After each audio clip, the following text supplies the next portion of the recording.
Welcome to the Million Dollar Multi-Op Podcast. Here, you're going to find education, entertainment, and a little inspiration on how to get to the next level.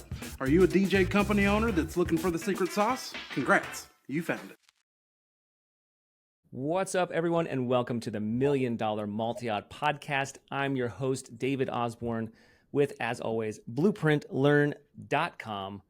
And on the podcast today, I got a treat for y'all. I've got Jazmine from Hype Productions. Welcome, Jazmine. Thank you so much for having me.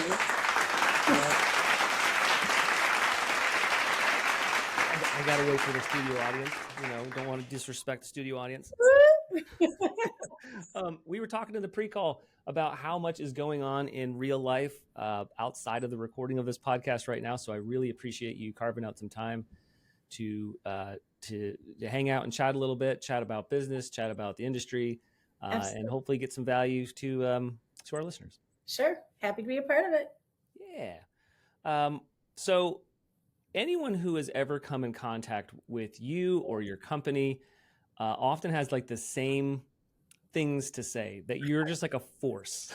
You're like an absolute force in the best way possible, right? Like you like represent such hustle, such passion and charisma and energy that, whether it's your entertainment company, whether it's your venue, everything's got this special touch on it. So I just want to let's get things kicked off, kind of talk about like your two core businesses, what they are, and we'll just kind of go from there.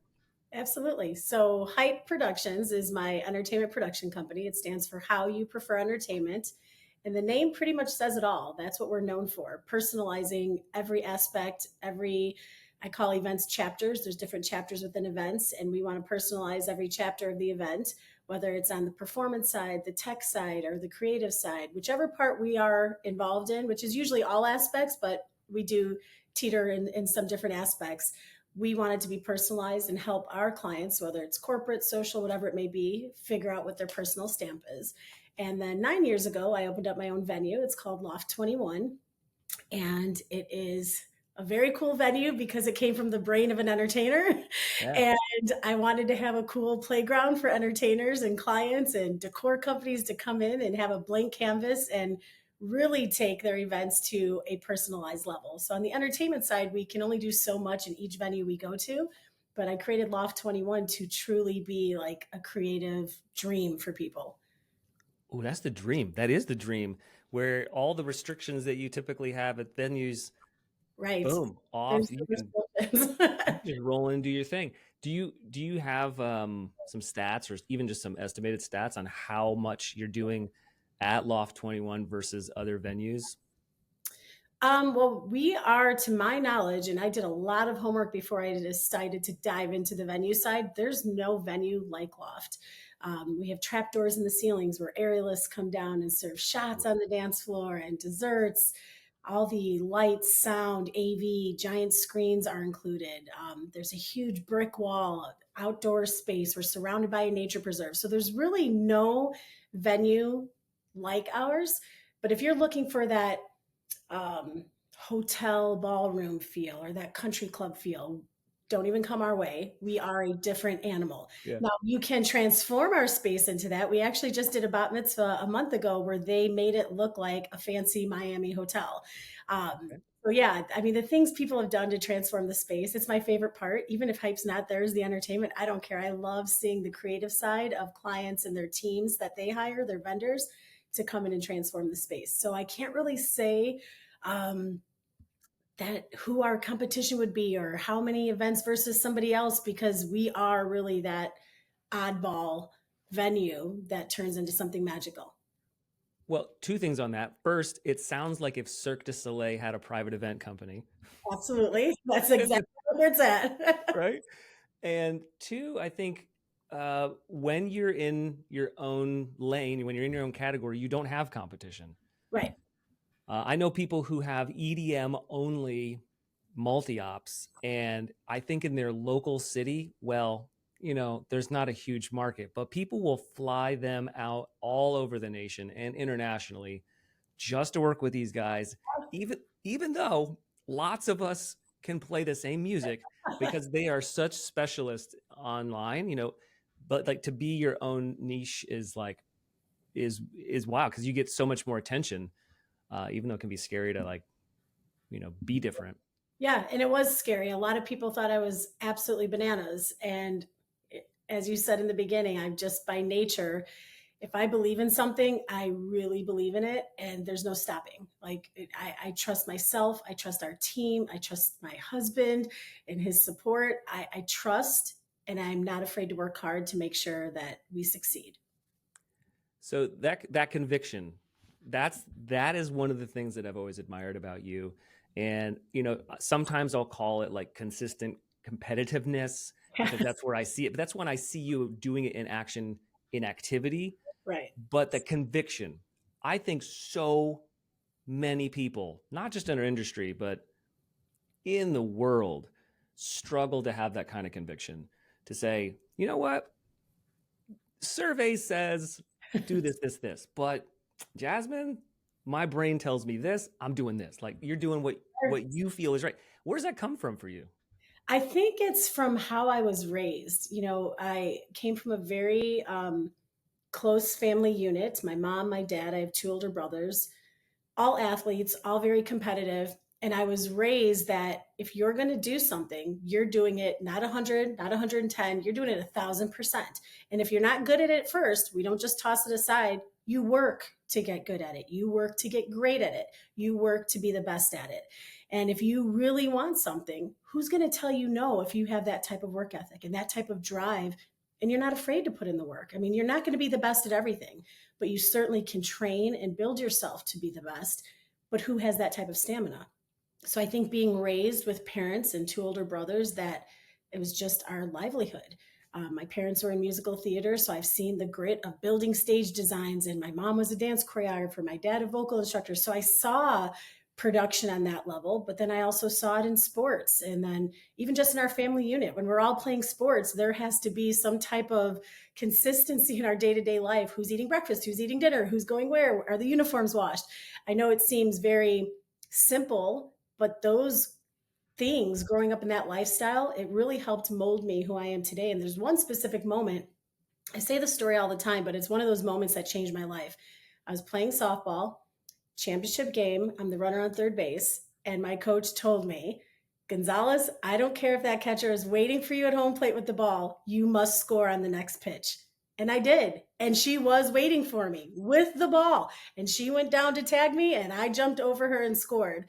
And that moment is like, the reason it sticks with me so strongly is because he believed in me that much. And his conviction and what he was saying to me, I knew I was doing it. Not for me, not for him, but for the goal, which was to win the game. And I was going to score no matter what. And I think that moment, it made me very fearless. Like, this catcher's not going to stop me. Or when I was opening up Loft 21, the village rules aren't going to stop me. Like, it just gave you a grit that most people don't have unless they're going through those experiences. That means you got the level up. That Yes. means that's a gold nugget right there. I think, okay, so sports, clearly, like having that in your blood, it's like you must have had some early wins while from what I call it, nurture. That's the stuff you're not just born with, but the stuff Right. that's taught to you in your environment. All that nurture was supporting you. You had all these people around you that were showing you by demonstration, this is how you win. You were on teams that obviously made it to a high level. They showed you how to win. You had coaches that believed in you. But then you had like small wins, I'm sure. Before that moment, you like ran down the third baseline. I'm sure before that, you had other wins where your coach told you to do something, you followed it, and it worked out. Absolutely.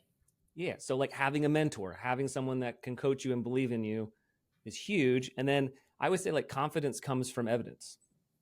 That's right.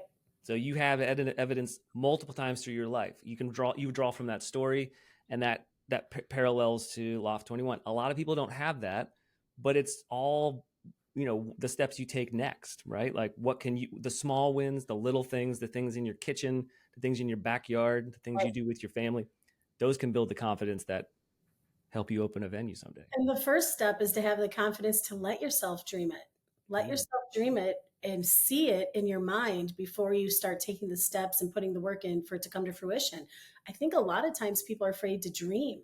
And I build a culture within our team at work, but within my husband and I, we build a culture with our daughters and the teams that we coach in sports. Dream, set goals. And some people can set big ones and get there, and some people need to take baby steps to get there. And sometimes there's an ebb and flow in how you get there. But the first step is let yourself dream, let yourself like see something, create a goal, and then we'll work on the steps to get there. I think like to what you're saying is that there's so many folks that the story that they've been told or that they've lived, you can't discount that. Like people have lived a story where there's just limiting beliefs, or their neighborhood or the school they went to, they haven't seen people do this or this, so they believe that it's not possible. Right. And what I hear you saying is being curious to like what you actually do know about a thing. You say, okay, like I could, I guarantee you there are people listening to this right now and they're like, opening a venue's not for me, But that's for me either. I don't know anything about it. That's the story you're telling yourself, because you're telling you, oh, it's too hard, or it's too expensive, or I don't have the money, or I don't have the support, or I don't have the team.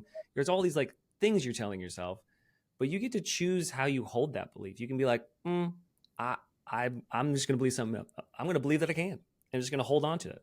Sure. And I think that's like the spirit that you bring when I talk to you, that it's just, there's a handful of people when I talk to them, I'm like, oh man, you think so much bigger than me sometimes. Like it's very inspiring to be around people that have such like self-confidence and conviction that, yeah, give me a thing and I'm gonna knock it out of the park. Watch. Yeah. Watch, just try to stop me. I welcome the curveballs because I want to see what I can do with them. If I'm not welcoming the curveballs and learning how to hit them, I'm not growing. And I mean, life is about learning and growing and living and laughing, and that all comes from finding that inner confidence. So you started this, you started Hype. Well, you were working for somebody else. Yes. When did you go off on your own? So I was working for somebody else while I was in college. I played D1 softball and it was a scholarship. So that was a job within itself. So to find side work while softball is my job and going to college is not really realistic. So I found myself working for an interactive entertainment company from New York. They came to Chicago, and it was just kind of a side job. I could make easy money when I wasn't playing ball. And I ended up becoming really good at it and climbing that ladder as an entertainer and going into sales there. And it was still all just side work for me because my goal was to be a news anchor. So when I was graduating college, it was time for me to cut those ties, finish contracts, let them know, hey, here's my, I did a 1.5 years heads up. I'm graduating. I'm going to finish out my contracts and I'm out. And that was my plan. Well, when we announced that I was out, I did not know some event planners were going to hunt down my parents' home cell phone number and call and look for me and say, you can't leave. Start your own company. We'll bring you clients. And I was honest. I said, my goal is to be a news anchor, and I don't mind doing 1 or 2 things, a month just for side money, because I do love doing it, but it's not my goal. I see bigger, something different for myself. And they said, well, please just consider doing it even as a hobby. So I said, let me find out how much it is to buy my own system. Let me figure out, do I even want to buy equipment and keep it in my garage and have a side hustle? And that was the intent. So I went to, it was called Windy City Music, to look and price out equipment. And while I was there, when I walked in, the owner came over and he's like, you're Jazmine, right? And I was like, yeah, who is this guy? How does he know my name? And he's like, I have a note for you. The owner of an entertainment company next door said, if Jazmine ever comes in here, give her this note. What? And I was like, what? Who is this? And how do they even know who I am? And I read the note, and they asked me to go next door and talk to them. So I go next door and talk to them. And he's like, hey, I hear you're leaving the industry, and you're the hottest thing in the industry. You've got so many bookings and everybody loves you. Don't leave. Come work for me. We're going to make magic. We're going to do this. We're going to do that. And he's, just feeding the Kool-Aid. And I stood there and I said, I stood up. I shook his hand. I said, thank you so much for your time. And he's like, well, what do you think? And I said, I think you just met your next competitor. Oh. that was the Oh, moment I knew I was going to start my own company. yes. You got the glow up. Like you heard everything that you were from someone else's mouth, and then you're like, thanks for the catalyst, It pal. was the competitive side of me, though. It wasn't necessarily the glow up. It was the competitive side because one of the comments he made, he's like, "There's no such thing as a female MC, and you're like killing it. Everybody's booking you." And I'm like, "What do you mean there's no such thing as a?" I mean, I immediately was like, "We're going to compete now. Where's my softball cleats?" You know. Yeah. So it was really the competitive spirit in myself of someone telling me it's not normal. Yeah. And then I was like, well, I do really enjoy doing this. And now I'm going to make this the norm. And I'm going to bring on more female performers and more male performers who do it this way and that way and bring in their own personal flavor to it. And that's what I did. 28 Man. years later, here we are. What would I look at now? I'm going to go to like Ben Stowe. I'll be like, hey, the next time someone buys something, if this person buys something from NLFX, let them know that David sent you. Like, how do you do that this day and age? But that's crazy. That's crazy that someone that people were hunting your parents' phone number down, that they were leaving notes at music stores.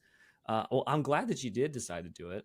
Me too. I mean, listen, it's God's plan. It's always God's plan. And you have to have that confidence and that comfortability to listen to that little voice because it's not just your head, it's your heart, it's your gut, it's your soul. Like when something just aligns, you got to go with it. And that's what happened that day going to look at equipment. That's what happened the day I decided to start Loft 21 and build and find a building and rehab it. It all had to feel right. And once it felt right, there was no stopping. That's it. Here's our next path. I love that you say that. There's been, I don't know, I have never counted. I'm going to just guess that's probably 10 to 12 times in my life where something, I would put it in the scary category, like a big decision about a big thing, life, business, doesn't matter. Something that should typically scare you, where I go, "Oh, of course I'm doing this." There's no, it's just like perfect alignment. And I just go, well, yeah. And I just start stepping forward. And it sounds like you had that moment. You're just like, done, get out of the way. Right. Um, do you feel like your work as an MC kind of scratches that itch that you were looking for as a news anchor? I not necessarily think so because the news anchor part back then there weren't a lot of people who investigated, wrote, and delivered the news. There were people who investigated, people who took the story and wrote it, and then someone who was the face. I wanted to be all aspects of it from the beginning to being on camera. And with doing events as an MC, I think what I love the most about it is when I'm introducing a couple into the room or introducing our bar bat mitzvah guest of honor. I love the moment where, yeah, of course, I love getting everyone hyped up. And I mean, who doesn't? I'm a big kid myself. I love jumping around and, creating that environment. But I love the moment when I introduce the guest of honor and I see their face light up when they see their family and friends all about loving them. And then I quickly look to the parents or I quickly look, to the wedding party and I see their face. That to me, I mean, I love packing a dance floor, but that is the moment that I drink it up. I love that. Yeah, giving people that feeling of love and respect and Yeah. that VIP status. I would say though that you said you want to investigate, write, and produce like the whole story Sure.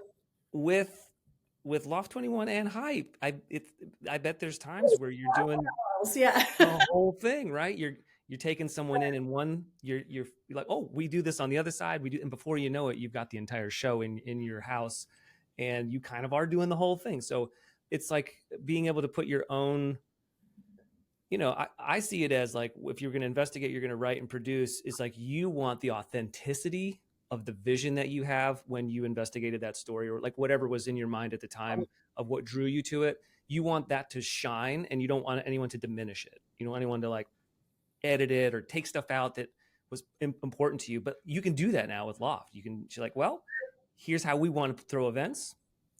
I have the autonomy to do it, which I think is huge. And when the clients share their visions with us or what's most important to them, some people it's not even about dancing, it's about the warmth and the love they feel in the room.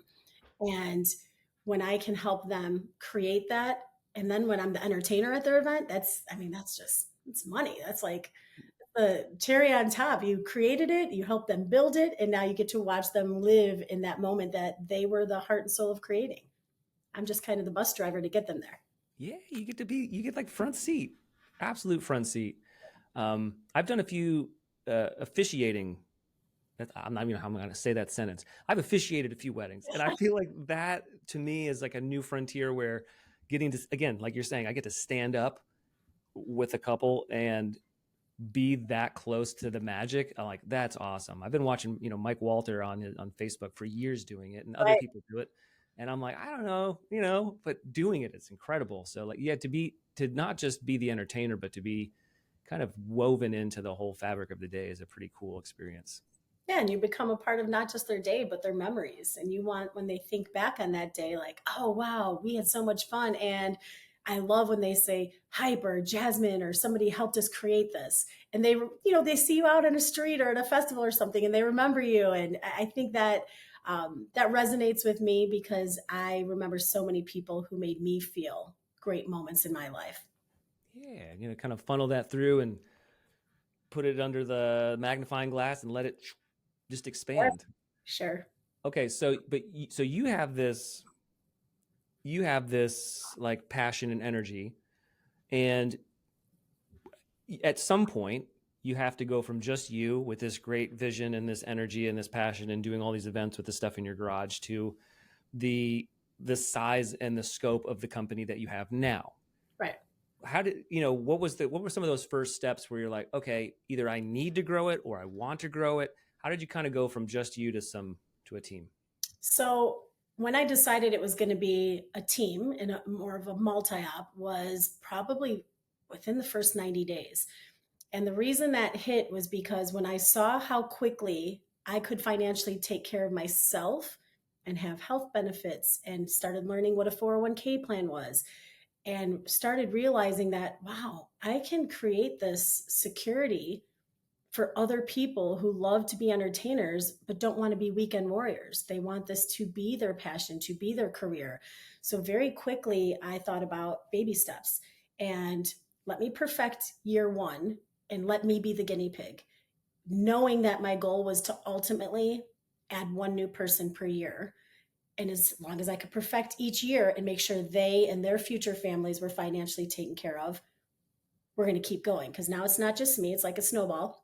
Mm-hmm. Now it's me and this person. We're going to work together to make this other third person have a livelihood, and then the fourth person to have a livelihood. And that's what we've done every year, not just by our performers, but even technology, baby stepping the growth of the company and how we handle technology and production.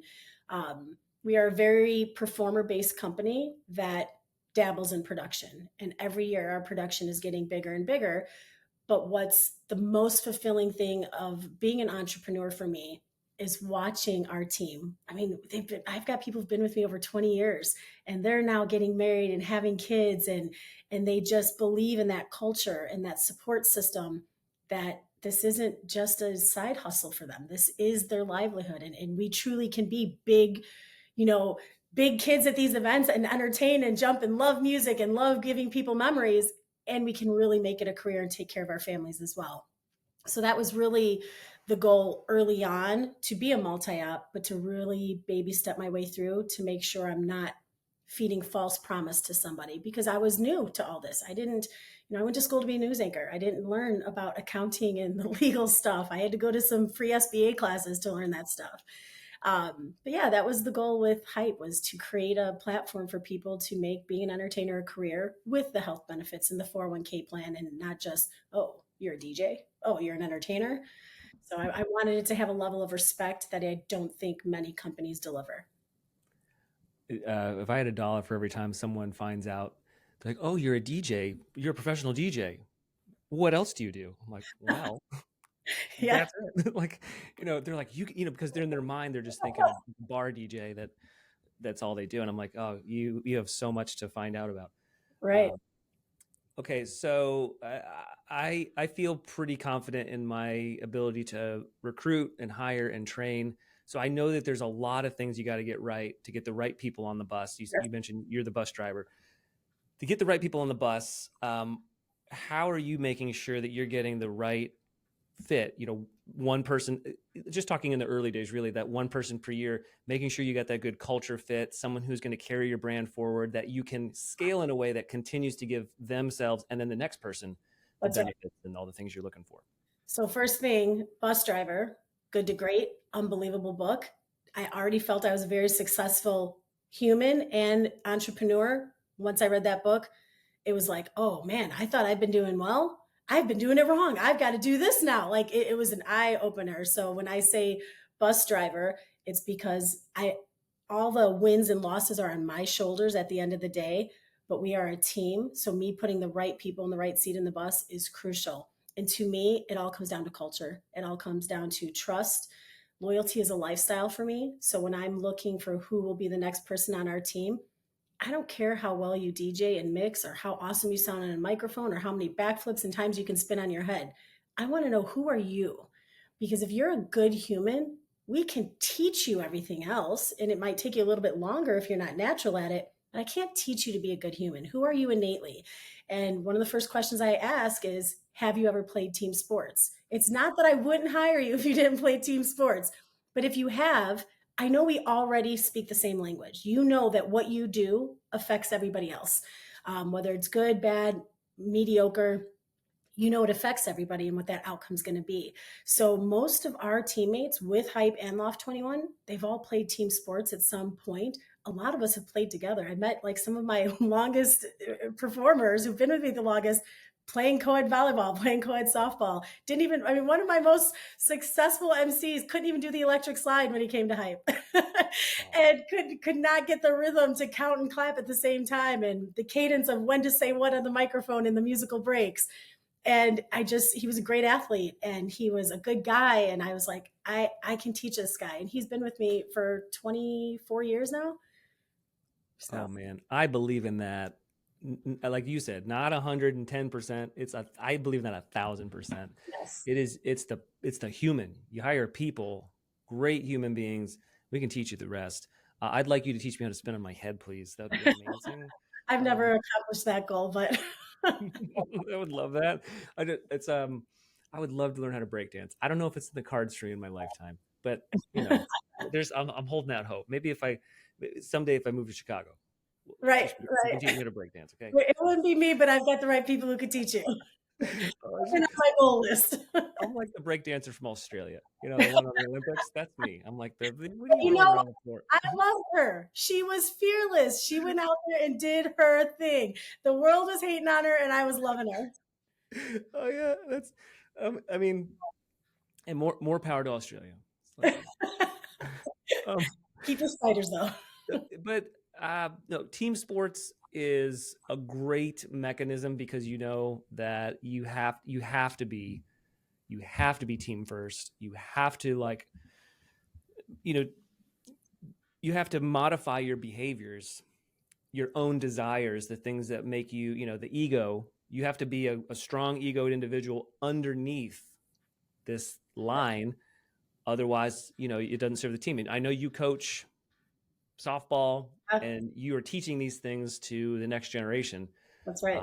We at our company really prefer people to have a musical background with other people. High school band, high school chorus, they played in a rock band, anything where they're having to play music with other people, same exact reason.